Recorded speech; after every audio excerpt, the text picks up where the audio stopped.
We don't run out of energy because we're doing too much. We run out of energy because we're being too much of someone we're not. Isn't it strange how some people can sleep for 10 hours, take all the supplements, drink the green smoothies, and still feel exhausted? But a 5-year-old, fueled by nothing but toys and joy, can play around for hours like they're plugged into a power station. Why? What's the real difference? Here's what no one tells you. Energy doesn't just come from food or rest, it comes from being real.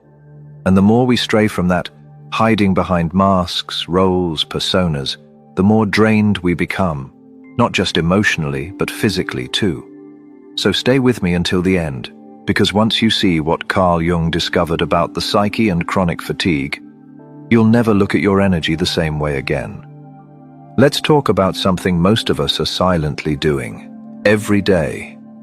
We perform. We put on a version of ourselves we think the world wants to see. The friendly colleague, the put-together parent, the I'm fine person when we're breaking inside. We scroll past our real selves in favor of what's acceptable, likable, professional, or spiritual enough. Carl Jung called this the persona, the mask we wear to fit in. And while it helps us function in society, it comes with a hidden cost, because the more time we spend behind the mask, the further we drift from who we really are. And that disconnection is the real energy vampire. But it goes even deeper. Behind that mask lives everything we've pushed away.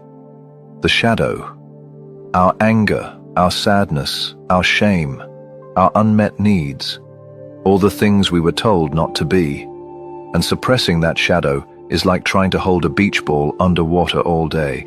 It's exhausting. Every time we lie to ourselves, say yes when we mean no, smile when we want to cry, overachieve to prove we're enough, we're leaking energy. Not because we're weak, but because we're not living in truth. Now think about children. They don't perform. If they're angry, they show it. If they're joyful, they explode with it. They don't have a persona yet. They haven't learned to edit themselves for approval. And that's why they radiate energy, because they're not divided inside. We were all like that once, fully plugged into our source, unfiltered, whole. Then, the world handed us a script. Before we continue, if you're someone who loves expanding your mind and exploring the deeper layers of life, make sure to subscribe to Fractal Wisdom. We're going much deeper in the next part, into how chronic fatigue is a message from your soul, and why performing inauthenticity doesn't just affect your energy, it affects your cravings, your diet, and even the food you choose to eat.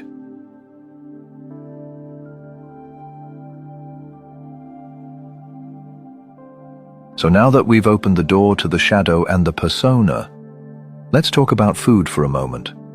Not calories, not carbs, but cravings. Because here's the strange truth. The more we perform, the more we pretend, the more processed our inner world becomes. The more we crave processed things. And it's not a coincidence. When we're disconnected from our true self, we're not just emotionally tired, we're spiritually malnourished. And in that emptiness, our body starts reaching for anything that feels like a hit of comfort, identity, or control. So we binge watch, we doom scroll, we eat food that's not even food. All because we've been consuming unreality all day, masking, smiling, pleasing, hustling, and the psyche wants consistency. If you're being fake, it will reach for fake. Your diet becomes a mirror of your self-expression. Carl Jung's concept of individuation, the process of becoming who you truly are, has a ripple effect. It doesn't just make you feel better emotionally, it changes your desires. As we begin to heal, unmask, and reclaim the shadow, something profound happens. We stop craving what numbs us. We start craving what nourish us. We don't want sugar highs and dopamine dumps anymore. We want real food, real rest, real conversations, real connection. because being real feels better than being liked. And as our psyche detoxes from persona life, our body follows. We begin to feel the difference between fuel that gives us life and distractions that drain us. Here's where we flip the story. What if chronic fatigue isn't a malfunction? What if it's a message? Not, you're broken, but you're off track. What if your exhaustion is your soul's way of pulling the emergency brake, stopping you mid-performance and whispering, this isn't who you are? Think about it. When you've had moments in life where you were fully you, maybe dancing, creating, laughing uncontrollably, or talking with someone where you didn't have to hide, did you feel tired afterward? Of course not. You felt alive. That's because energy flows when truth is present. Chronic fatigue isn't laziness. It's chronic self-abandonment. It's the body saying, I can't carry this mask anymore.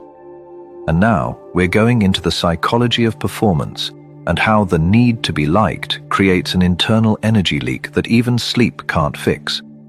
We'll also explore how emotional digestion is just as real as physical digestion, and how people who feel stuck are often digesting the wrong life.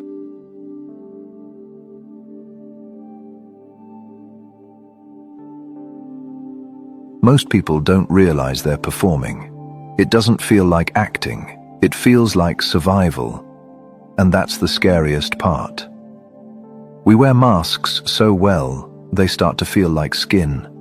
We don't just perform at work or in public.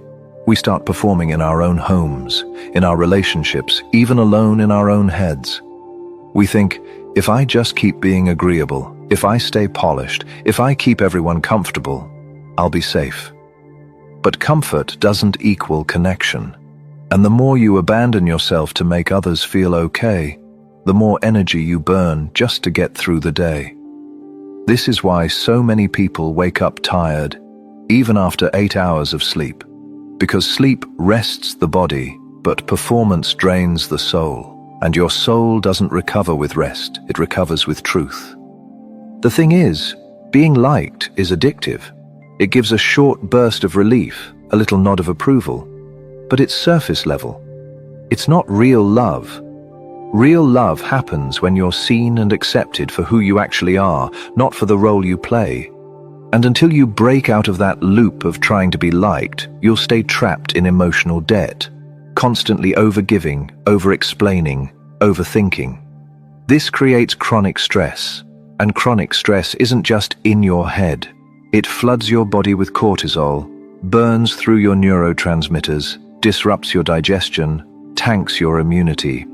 In other words, pretending literally makes you sick. If you've been pushing through the day like you're dragging 50 pounds of invisible weight, pause and ask, who am I performing for? Because behind that exhaustion is a deeper message, a calling, not to do more, but to be more yourself.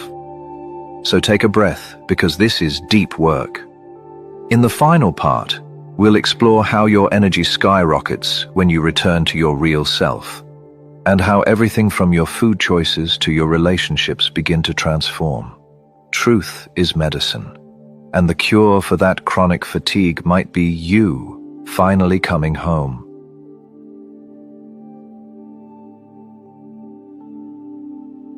Here's what almost no one tells you. Authenticity is not a vibe, it's a power source. When you live from who you truly are, your energy doesn't trickle in, it surges. It's like plugging your nervous system back into the grid of life.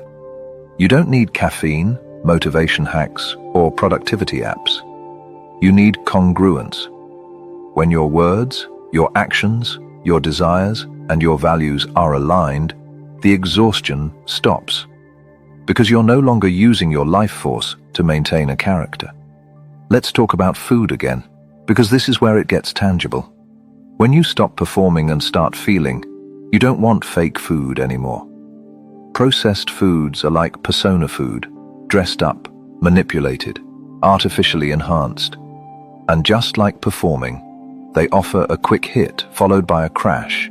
But when you're connected to your real self, you begin to crave what actually nourishes you. Fresh food, whole food, soul food.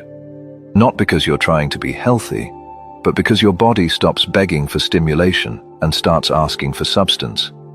You start eating to fuel your presence, not to numb your pain. That's the shift no diet plan ever talks about. When you live without the mask, when you stop abandoning yourself to fit in, something magical happens. You begin to regenerate. Your sleep becomes deeper. Your digestion improves. Your body calms down.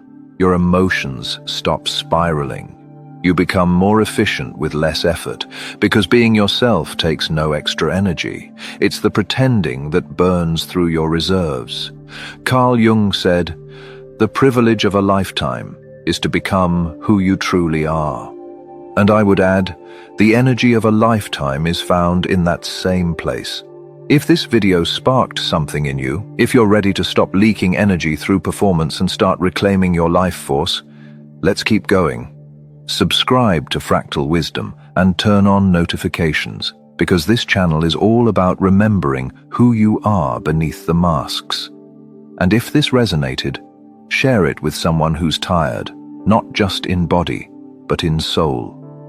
Let's start healing by being real, because the real you is unstoppable.